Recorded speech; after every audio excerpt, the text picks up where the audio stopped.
দর্শক, ইসরায়েল থেকে আমেরিকা ২৭টি রিফুয়েলিং ট্যাঙ্কার বিমান প্রত্যাহার করেছে। প্রশ্ন হচ্ছে, কেন এই রিফুয়েলিং ট্যাঙ্কার বিমান প্রত্যাহার করা হচ্ছে? এর ভেতর দিয়ে কি ইসরায়েল এবং আমেরিকা তথা নেতানিয়াহু এবং ট্রাম্পের মধ্যকার দূরত্ব বা ফাটল ক্রমেই অনেক বড় হয়ে উঠছে, স্পষ্ট হয়ে উঠছে? এটাই কি পরিষ্কার হয়, নাকি এর পেছনে আরও অন্য কোনো কারণ আছে? এপাশে শোনা যাচ্ছে ইসরায়েলের আসন্ন নির্বাচনে ট্রাম্প প্রশাসন নেতানিয়াহুর পক্ষ ত্যাগ করতে পারে। তাহলে কাকে সমর্থন দেবে এবং তারা মধ্যপ্রাচ্যে কী ধরনের ভূমিকা রাখবে? এছাড়া এই যে নেতানিয়াহু ট্রাম্পের ভেতরে মতপার্থক্য ক্রমেই স্পষ্ট হচ্ছে, আসলে এর শেষ পরিণতি কোথায় গিয়ে থামবে এবং মধ্যপ্রাচ্যের ভূ রাজনীতিতে এবং কৌশলগত অবস্থানে আসলে কী ধরনের পরিবর্তন আসবে? সুপ্রিয় দর্শক, এই বিষয়গুলো নিয়ে এখন আমি বিস্তারিত আলোচনা করার চেষ্টা করব। আশা করি আপনারা শেষ পর্যন্ত সঙ্গে থাকবেন, আর ভিডিও ভালো লাগলে লাইক কমেন্ট শেয়ার করবেন এবং চ্যানেলটি সাবস্ক্রাইব করে সাথেই থাকবেন। দর্শক, চলুন বিস্তারিত আলোচনায় চলে যাই। আন্তর্জাতিক বিভিন্ন গণমাধ্যমে খবর বেরিয়েছে, মার্কিন প্রশাসন ইসরায়েল থেকে ২৭টি ট্যাঙ্কার বিমান প্রত্যাহার করে নিয়েছে। এই যে ২৭টি ট্যাঙ্কার বিমান যেগুলো যুদ্ধের সময় ব্যবহার করা হয়েছে ইরানের বিরুদ্ধে, যে সমস্ত যুদ্ধ বিমান ইরানের বিরুদ্ধে হামলা চালাতে গেছে তাদেরকে জ্বালানি সরবরাহ করার জন্য এই সমস্ত ট্যাঙ্কার বিমান ছিল, তাদেরকে ফিরিয়ে নিয়ে যাওয়া হচ্ছে। তার মানে কি, ডোনাল্ড ট্রাম্প তাহলে মধ্যপ্রাচ্যের এই যুদ্ধ, ইরানের সাথে যে যুদ্ধ চলছিল তার আপাতত মোটামুটি অবসান ঘটাতে চান। ব্যাপারটা তো তাই মনে হয়, কিন্তু নেতানিয়াহু তো তা চাইছেন না। নেতানিয়াহু এখনও চাইছেন যে ইরানের বিরুদ্ধে যুদ্ধ করতে হবে, লেবাননের হিজবুল্লাহকে ধ্বংস করে দিতে হবে। শুধু তাই না, ইয়েমেনের হুতিদেরকে ধ্বংস করার জন্য সোমালিল্যান্ডে সেনা মোতায়েন করেছে। তাহলে আসলে কি হতে যাচ্ছে? নেতানিয়াহু একটা চাইছেন আর ডোনাল্ড ট্রাম্প বিমান প্রত্যাহার করছেন। তাহলে ডোনাল্ড ট্রাম্প নেতানিয়াহুর কথা কি শুনছেন না? নেতানিয়াহুর কথা যদি তিনি না শোনেন, তাহলে ট্রাম্পের পরিণতি বা কী হবে সেটাও তো ভাববার বিষয়। কেন কথা বলছি? কথা বলছি এই কারণে যে ইসরায়েল এবং ইসরায়েলি লবি আমেরিকার প্রেসিডেন্ট কে হবে, কে থাকবে, এগুলো সব নির্ধারণ করে। তাহলে কি ইসরায়েল, নেতানিয়াহু, ইসরায়েলি লবি সবই কি দুর্বল হয়ে গেল ডোনাল্ড ট্রাম্পের কাছে?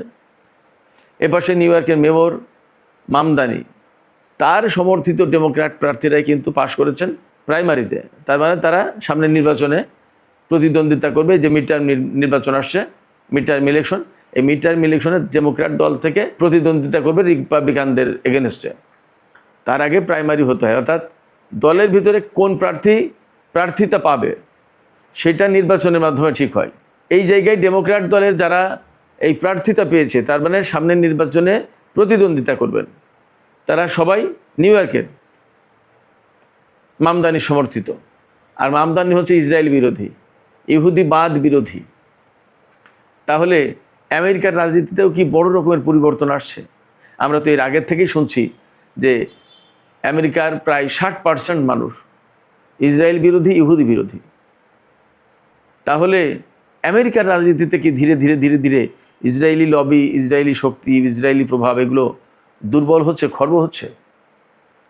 আমরা এ সমস্ত বিষয় নিয়ে চলুন আরও বিস্তারিত কথা বলি। আমরা প্রথমেই চলুন আলোচনা করি নেতানিয়াহু এবং ট্রাম্পের মতবিরোধটা কোথায় কোথায়, অর্থাৎ কোথায় কোথায় দুইজন দুই রকমের দৃষ্টিভঙ্গি পোষণ করেন। আমরা একেবারে আদ্যপান্ত আলোচনার চেষ্টা করি। যদি শুরু থেকেই বলি যে ট্রাম্প এবং নেতানিয়াহুর দূরত্ব কেন, তাহলে বলা যাবে ট্রাম্প চাইছেন যেগুলো, সেটা হচ্ছে এই ইরান যুদ্ধ দ্রুত শেষ করতে হবে, ইরানের পরমাণু সক্ষমতা সীমিত করতে হবে, একেবারে ধ্বংস করে দিতে হবে। আবার কোনো কথা নেই, ট্রাম্প কিন্তু কয়েকদিন আগে বলেছেন যে আরও 10টা দেশে যদি পরমাণু এনরিচ করার, অর্থাৎ ইউরেনিয়াম এনরিচ করার অধিকার থাকে, তাই ইরান কেন পারবে না? তিনি আরও বলেছেন যে সবার যদি ক্ষেপণাস্ত্র শক্তি থাকতে পারে, তো ইরানের থাকবে না কেন? তার মানে যে কথা এতদিন ইরান বলছিল, সেই কথা ডোনাল্ড ট্রাম্প সাপোর্ট করছেন। সেই কথা ডোনাল্ড ট্রাম্প বলছেন কার মোকাবেলায়? ইসরায়েলের মোকাবেলায়, নেতানিয়াহুর মোকাবেলায়। ইরানের সাথে কূটনৈতিক সমঝোতার পথ খোলা রাখার পক্ষে হলো ডোনাল্ড ট্রাম্প। সর্বোপরি আমেরিকা আরেকটি মধ্যপ্রাচ্য যুদ্ধে, সুদীর্ঘ যুদ্ধে, ইরাক যুদ্ধ যেমন চলেছে, এত লম্বা দীর্ঘ যুদ্ধ আমেরিকা আর করতে চায় না, জড়াতে চায় না। এটা ডোনাল্ড ট্রাম্পের দৃষ্টিভঙ্গি। পক্ষান্তরে অর্থাৎ উল্টো দিকে নেতানিয়াহু কি চাইছেন? নেতানিয়াহু চান যে ইরানের সামরিক সক্ষমতা একেবারে ভেঙে দিতে হবে। নেতানিয়াহু চান ইরানের পরমাণু কর্মসূচি একদম ধ্বংস করে দিতে হবে। নেতানিয়াহু চান ইরানের ক্ষেপণাস্ত্র কর্মসূচি একেবারে ধ্বংস করে দিতে হবে। নেতানিয়াহু চান ইরানের উপরে সর্বোচ্চ চাপ বজায় রাখতে হবে। নেতানিয়াহু চান যুদ্ধ কন্টিনিউ করুক, অর্থাৎ যুদ্ধ চলুক, এখনই শেষ করার দরকার নেই। শুধু তাই না, প্রয়োজনে ব্যাপক হত্যাযজ্ঞ হত্যাকাণ্ড চলবে, কিন্তু যুদ্ধ থামানোর প্রয়োজন নেই, প্রশ্ন নেই। নেতানিয়াহুর এইরকম দৃষ্টিভঙ্গি। এই দুই জায়গায় দুই নেতার অর্থাৎ নেতানিয়াহুর আর ট্রাম্পের মারাত্মক রকমের দৃষ্টিভঙ্গিগত পার্থক্য আছে। এই জায়গায় প্রশ্ন আসতে পারে, তাহলে ডোনাল্ড ট্রাম্প যুদ্ধ করলেন কেন? ডোনাল্ড ট্রাম্প যুদ্ধ করেছেন অনেকগুলো কারণে, আমি অনেক ভিডিওতে বলেছি। তার ভেতরে এপিস্টিন ফাইল একটা, তার ভেতরে ডোনাল্ড ট্রাম্পের লোভ কাজ করে থাকতে পারবে যে ইরানের সম্পদ নিজেদের করতলগত হবে, হস্তগত হবে ভেনিজুয়েলার মতো। এরপরে তাকে দেখানো হয়েছিল যে তিনি হবেন গ্রেট কিং, যিনি শেষ জামানার একজন খারাপ শাসককে হত্যা করবেন। নেতানিয়াহু তাকে এইভাবে বুঝিয়েছিলেন। এছাড়া নেতানিয়াহুর বা ইসরায়েলি লবির ব্যাপক চাপ ছিল ডোনাল্ড ট্রাম্পের উপরে, কিন্তু ডোনাল্ড ট্রাম্প দীর্ঘকালীন যুদ্ধে জড়াতে চাননি। এটা আমরা যুদ্ধের শুরু থেকেই দেখতে পাচ্ছি। যুদ্ধ শুরু 7-8 দিন 10 দিন পরে গিয়েই তিনি চুক্তি করে দৌড়াদৌড়ি চাপাচাপি শুরু করেছেন। নেতানিয়াহু এবং ডোনাল্ড ট্রাম্পের ভেতরে আরেকটা বড় পার্থক্য, যুদ্ধবিরতি নিয়ে দুইজনের দুই রকম অবস্থান। ডোনাল্ড ট্রাম্প চাইছিলেন যে যুদ্ধবিরতি দ্রুতই হয়ে যাক, আর নেতানিয়াহু চেয়েছেন না, এই যুদ্ধ যতদিন প্রয়োজন ততদিন করতে হবে। অথচ বাস্তব কথা হচ্ছে, এই যুদ্ধ করতে গিয়ে নেতানিয়াহুর বা ইসরায়েলের যতটা আর্থিক সংকট তৈরি হচ্ছিল, তার চেয়ে অনেক বেশি আর্থিক সংকট তৈরি হচ্ছিল আমেরিকার। কারণ নেতানিয়াহুকে বা ইসরায়েলকে অস্ত্র সরবরাহ করে প্রধানত আমেরিকা, আর আমেরিকা নিজের যুদ্ধের জন্য তো করতে হচ্ছে। আর ইরান সবচেয়ে বেশি হামলা করছিল ইসরায়েলের উপরে, তাও এবং ইসরায়েলি অবস্থানে। তাহলে সেগুলো আবার ঠেকানোর প্রশ্ন ছিল। এগুলো ঠেকানোর জন্য আমেরিকা কিন্তু তার থার্ড পেট্রিয়ট ইন্টারসেপ্টর সব শেষ করে ফেলছিল।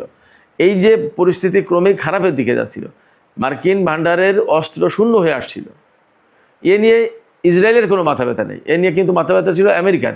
কারণ এই অস্ত্র ভান্ডার শূন্য হয়ে গেলে তখন যদি কোনো কারণে রাশিয়া এবং চীনের সাথে যুদ্ধের প্রশ্ন আসতো, বা তারা যদি যুদ্ধে জড়িয়ে পড়তো, তাহলে এই বৃহৎ শক্তির মতো শক্তি যদি যুদ্ধে জড়িয়ে পড়তো, তাহলে আমেরিকাকে কিন্তু একেবারে রাতারাতি পরাজয় বরণ করতে তো কোনো উপায় ছিল না। এবং ডোনাল্ড ট্রাম্প তো বলেছেন যে এই যুদ্ধে তুরস্ক, রাশিয়া এবং চীন জড়িয়ে পড়তে চেয়েছিল, তার কারণে তারা জড়াতে পারেনি বা তিনি থামিয়েছেন। এখানে একটা কথা আমি বলে রাখি, যদি রাশিয়া এবং চীনের চাপের মুখে ডোনাল্ড ট্রাম্প এই যুদ্ধ থামিয়ে থাকেন, অর্থাৎ তিনি যদি রাশিয়া এবং চীনকে বলে থাকে যে আপনাদের যুদ্ধে জড়ানোর দরকার নেই, আমি যুদ্ধের অবসান ঘটাচ্ছি, যদি তাই হয়, তাহলে ইরান যা যা দাবি করছে ঠিক তাই পূরণ করেই আমেরিকাকে এখান থেকে গুটিয়ে নিতে হবে। সেক্ষেত্রে মধ্যপ্রাচ্য থেকে মার্কিন সামরিক ঘাঁটি সরিয়ে নেওয়া অবধারিত হয়ে যাবে, অপরিহার্য। এটা মাস্ট, ডোনাল্ড ট্রাম্পকে হয়তো করতেই হবে। আমরা আরও কিছুদিন গেলে বুঝতে পারবো যে আসলে কী হয়েছে, কী হচ্ছে। চীন এবং রাশিয়াকে যদি ম্যানেজ করে এই যুদ্ধ বন্ধ করে থাকেন ডোনাল্ড ট্রাম্প, তাহলে ডোনাল্ড ট্রাম্পের এখানে কোনো চালাকির কোনো সুযোগ থাকবে না। পুতিন কিন্তু গতকালকে বলেছেন রাশিয়া হচ্ছে পরমাণু অস্ত্রের মাস্টার। পরমাণু অস্ত্র কীভাবে বানাতে হয়, ব্যবহার করতে হয়, আর কীভাবে কী করতে হয় সবচেয়ে বেশি ভালো জানে রাশিয়া। এই কথা কিন্তু পুতিন বলেছেন। তার মানে কি, আমেরিকা বা পশ্চিমা জগৎকে একদম পরিষ্কার একটা হুমকি। ওই যে যুদ্ধবিরতির ব্যাপারে যে ডোনাল্ড ট্রাম্প এবং নেতানিয়াহুর মত পার্থক্য, ডোনাল্ড ট্রাম্প চান যুদ্ধবিরতি হোক, আর নেতানিয়াহু চান যতদিন প্রয়োজন ততদিন এই যুদ্ধ চালাতে হবে। তো যদি ব্যাপারটা তাই হয়, তাহলে বোঝা যাচ্ছে, একদম পরিষ্কার হয়ে যাচ্ছে আমাদের সামনে, দুইজনার এক ছন্দে নেই, দুইজনার এক বিন্দুতে নেই, দুজনের দুটি পথ দুদিকে চলে গেছে। গাজার যুদ্ধ নিয়েও কিন্তু নেতানিয়াহু এবং ট্রাম্পের ভেতরে মত পার্থক্য আছে। ট্রাম্প চান গাজার রাজনৈতিক সমাধান হোক, আর নেতানিয়াহু চান সামরিকভাবে একেবারে দমন করে চিরদিনের জন্য মাটির সাথে মিশিয়ে দিতে হবে গাজার যে সমস্ত প্রতিরোধকামী সংগঠন আছে, শক্তি আছে, তাদেরকে, তারা যাতে আর কোনোদিন মাথা উঁচু করে দাঁড়াতে না পারে। আরব দেশগুলোর সাথেও স্বাভাবিক সম্পর্ক চান ডোনাল্ড ট্রাম্প, কিন্তু নেতানিয়াহুর এখানে শর্ত সাপেক্ষে আরব দেশগুলোর সাথে সম্পর্ক চান। ডোনাল্ড ট্রাম্পের সবচেয়ে বড় স্বপ্ন সৌদি আরবের সাথে ইসরায়েলের সম্পর্ক প্রতিষ্ঠা করে দেওয়া। এই কাজটা করে দিলে মুসলিম বিশ্বে ইসরায়েল বিরোধিতা ব্যাপকভাবে কমে যাবে এমনটা ধারণা করেন ডোনাল্ড ট্রাম্প। যদিও হয়তো ব্যাপারটা তেমন হবে না, কিন্তু তিনি মনে করেন যে সুন্নি বিশ্বের বা মুসলিম বিশ্বের যাই বলি নেতা যেহেতু সৌদি আরব, সেক্ষেত্রে সৌদি আরবকে দিয়ে ইসরায়েলের সাথে চুক্তি করালে ইসরায়েলের সাথে যে মুসলিম বিশ্বের যে একটা শত্রুতা টানা পড়েন দূরত্ব আছে, এগুলো সব কমে যাবে। যদিও ব্যাপারটা ঠিক তেমনটি হবে না। যেমন আমরা দেখতে পাচ্ছি বেশ কিছু আরব দেশ ইসরায়েলের সাথে সম্পর্ক করলেও পাকিস্তান, বাংলাদেশের মতো দেশ যারা অনেক অনেক দূরে, তারা কিন্তু ইসরায়েলের সাথে সম্পর্ক করেনি। এরকম পৃথিবীতে আরও বহু মুসলিম দেশ আছে যারা ইসরায়েলের সাথে সম্পর্ক করবে না, সম্পর্ক করার চিন্তাও করে না। সিরিয়া এবং লেবানন নিয়েও কিন্তু ইসরায়েল আর আমেরিকার মতো পার্থক্য আছে, অর্থাৎ ট্রাম্প এবং নেতানিয়াহুর মধ্যে মত পার্থক্য আছে। ট্রাম্প চান যে লেবানন, সিরিয়া এর প্রত্যেকটা জায়গায় একটা স্থিতিশীলতা আসুক, রাজনৈতিক সমাধান হোক, কাউকে একেবারে নির্মূল করে দিয়ে না, মোটামুটি তারা থাকুক, একটা স্বাভাবিক সম্পর্ক আসুক। অর্থাৎ ডোনাল্ড ট্রাম্প কার্যত যা চাইছেন তা হচ্ছে যে এত বেশি যুদ্ধ না করে মানুষের সাথে কীভাবে সম্পর্ক করা যায়। কিন্তু নেতানিয়াহুর বক্তব্য হচ্ছে, তার একমাত্র কথা হচ্ছে লেবাননের হিজবুল্লাহ, হামাস, হুতি, অর্থাৎ এইরকম যত যা কিছু আছে, সিরিয়া যে সমস্ত প্রতিরোধকামী সংগঠন, ইরাকে যে সমস্ত প্রতিরোধকামী সংগঠন, এই প্রত্যেককে নির্মূল করে দিতে হবে, কেউ যাতে মাথা উঁচু করতে না পারে। নেতানিয়াহুর দৃষ্টিভঙ্গি হচ্ছে এর প্রত্যেককে একেবারে চিরজীবনের মতো মিসমার করে দিতে হবে, ওরা যাতে আর মাথা উঁচু করে না দাঁড়াতে পারে। ডোনাল্ড ট্রাম্প ঠিক এই দৃষ্টিভঙ্গি পোষণ করেন না। যদিও রিপাবলিকান দলে অনেক যুদ্ধবাজ লোক আছে, যেমন টেড ক্রুজ, তারপরে লিন্ডসে গ্রাহাম, এরকম অনেক নেতা আছে রিপাবলিকান দলে যারা যুদ্ধবাজ। ট্রাম্পের রাজনৈতিক হিসাব কিতাব হচ্ছে তার দেশের অর্থনীতি ভালো হবে, জ্বালানি বাজার স্থিতিশীল থাকবে, চীনের মোকাবেলায় ঠান্ডা মাথায় তিনি বাণিজ্য যুদ্ধ পরিচালনা করবেন, ইউক্রেনে শান্তি প্রতিষ্ঠা করবেন, এগুলো হচ্ছে তার রাজনৈতিক হিসাব নিকাশ। কিন্তু নেতানিয়াহুর জন্য রাজনৈতিক হিসাব নিকাশ সেটা হচ্ছে তার সামনে নিরাপত্তা ইস্যু প্রধান। অর্থাৎ ইসরায়েলকে কতটা বেশি নিরাপদ করতে পারলো সেটা হচ্ছে প্রশ্ন। ইসরায়েলকে নিরাপদ করতে গেলে কী করতে হবে? যত প্রতিরোধকামী সংগঠন আছে তাদের সবগুলোকে ধ্বংস করে দিতে হবে। ইরানের মতো শক্তিকে এমন অবস্থায় নিতে হবে যেখানে মাথায় উঁচু করতে পারবে না, প্রয়োজনে তাদের শাসক পরিবর্তন করে ফেলতে হবে, সরকার পরিবর্তন করে ফেলতে হবে, এবং সেই লক্ষ্যেই তো শুরু করেছিল। তার মানে ডোনাল্ড ট্রাম্প রাজনৈতিক এবং কূটনৈতিক দিক দিয়ে হাঁটতে চান, নেতানিয়াহু সেই দিকে যেতে দিতে চান না, পেছন থেকে টেনে ধরে। এই সমস্ত কারণে নেতানিয়াহুর সাথে ট্রাম্পের ব্যক্তিগত সম্পর্ক কিন্তু বেশ অবনতি হয়েছে, খারাপ হয়েছে। যেমন 2017 সালে যখন ডোনাল্ড ট্রাম্প ক্ষমতায় আসেন, 2020 সাল পর্যন্ত একেবারে বিরাট সম্পর্ক ছিল। এবার ক্ষমতায় এসেও কিন্তু সেই সম্পর্কের ধারাবাহিকতা বজায় ছিল, এবং সেই সম্পর্কের কারণে বা চাপের কারণে বা কৌশলের কারণে নেতানিয়াহুর ডোনাল্ড ট্রাম্প ইরানের বিরুদ্ধে যুদ্ধ করতে গিয়েছিল। কিন্তু যুদ্ধ করতে গিয়ে দেখে, আমি প্রায় মাঝে মাঝে বলি, টম অ্যান্ড জেরি একটা কার্টুন আছে, সেই কার্টুনের একটা সিরিজে আছে যে টম একটা শক্ত হাড়ের উপরে কামড় দিয়ে তার দাঁতগুলো সব একদম ঝরঝর করে ভেঙে গেল। ডোনাল্ড ট্রাম্প ইরানের বিরুদ্ধে যুদ্ধ করতে এসে এই রকম শক্ত হাড়ে কামড় দিয়ে নিজের দাঁত ভাঙার মতো অবস্থা হয়েছে, যার কারণে তিনি খুব দ্রুতই অল্প সময়ের ভিতরে বুঝতে পেরেছেন যে পরিস্থিতি কিন্তু খারাপ। কেন বুঝতে পেরেছিলেন? ইরানের প্রতিরোধটা এত বেশি জোরালো এবং কঠোর ছিল যে তাদের সর্বোচ্চ নেতা থেকে শুরু করে সেনা কমান্ডার, IRGC প্রধান, এরকম গুরুত্বপূর্ণ বড় বড় নেতা মারা যাওয়ার পরেও মুহূর্তের ভিতরে কিন্তু ইরান ঘুরে দাঁড়িয়েছে এবং আমেরিকার ঘাঁটিগুলো তছনছ করে দিতে থাকলো একেবারে শুরুতেই। আর দ্বিতীয় দিনে তো, অর্থাৎ 1 মার্চ তো ক্যাম্প ওয়েরিং, কুয়েতের যে বিমান ঘাঁটি, সেখানে ভয়াবহ হামলা চালালো। তারপরে কি করলো? ইসরায়েল অর্থাৎ যেখানে আছে সেখানে হামলা চালাতে থাকলো। দিয়েগো গার্সিয়া দ্বীপের দিকে ক্ষেপণাস্ত্র ছুড়ল, সাইপ্রাসে ক্ষেপণাস্ত্র ছুড়ল ইরান, এবং মধ্যপ্রাচ্যের কোনো জায়গায় আমেরিকার জন্য আর নিরাপদ থাকলো না। পরে ইউরোপের, বিশেষ করে ইতালি এবং রোমানিয়ার কিছু বিমান ঘাঁটি ব্যবহার করে আমেরিকা বিমান হামলা চালিয়েছে। ইরানের এই যে ভয়াবহ প্রতিরোধ এবং মার্কিন 5ম নৌবহরের ঘাঁটি ধ্বংস করে দিল, কাতারে তাদের প্রধান ঘাঁটি ধ্বংস করে দিল, কুয়েত, সংযুক্ত আরব, কোনো জায়গায় নিস্তার যাচ্ছে না, এবং সৌদি আরবের প্রিন্স সুলতান এয়ারবেজে হামলা চালিয়ে কীভাবে বিমানগুলো ধ্বংস করে দিল তা তো দেখলাম। ইরানের ভিতরে পাইলট উদ্ধারের নামে ইউরেনিয়াম ছিনিয়ে নেওয়ার চেষ্টার যে অভিযান চালালো, সেই অভিযান চালাতে গিয়ে কী একটা লেজে গোবর অবস্থায় আমেরিকার সেনাবাহিনী, তা তো আমরা দেখলাম। সেখানে নাকি ইসরায়েলের লোকজনও ছিল। তো সমস্ত সব কিছু মিলিয়ে যুদ্ধের অল্প কয়েকদিনের ভিতরেই আমেরিকা বা মার্কিন প্রেসিডেন্ট বা মার্কিন প্রশাসন বা মার্কিন ক্ষমতাসীন দল তারা বুঝে গেছে যে ইরানের সাথে পারা যাবে না, সহজ হবে না ব্যাপারটা। যতটা সহজে হিসেব করা হয়েছিল ব্যাপারটা মোটেই তা না। তখন ডোনাল্ড ট্রাম্প যুদ্ধবিরতির দিকে যেতে চেয়েছে, এই যুদ্ধ করতে চায়নি। যখন যুদ্ধ না করছেন ডোনাল্ড ট্রাম্প, তখন কিন্তু নেতানিয়াহু ইসরায়েল একা হয়ে যাচ্ছে। নেতানিয়াহু ইসরায়েলিদের যে কথা বলে যুদ্ধ শুরু করলো যে ইরানের সরকার পরিবর্তন করে দিয়ে আমরা একটা নতুন মধ্যপ্রাচ্য করবো যেখানে গ্রেটার ইসরায়েল প্রতিষ্ঠা হবে। সেই জায়গায় আমেরিকা যুদ্ধের অল্প কয়েকদিনের ভেতরে রণভঙ্গ দিতে চায়। তো তখন ইসরায়েল তো একা হয়ে যায়, তখন তো মাঠটা একা খাবে, ইরানের সাথে টিকবে ইসরায়েল। এই জায়গা থেকে নেতানিয়াহু এবং ডোনাল্ড ট্রাম্পের ভেতরে মারাত্মক রকমের ফাটল দূরত্ব তৈরি হয়েছে এবং সেই দূরত্ব এখন দিন দিন অনেক বেড়ে যাচ্ছে। এর পরিণতিতে কি হতে পারে? এর পরিণতিতে দুইটা বিষয় মেইনলি হবে। সেটা হচ্ছে ইসরায়েলের নির্বাচন অক্টোবরে, আর নভেম্বরে আমেরিকায় নির্বাচন। যুদ্ধের প্রভাব তো মার্কিন নির্বাচনে পড়বেই, তা তো পরিষ্কার জানা যাচ্ছে, সবাই বলছে, এর নতুন কথা না।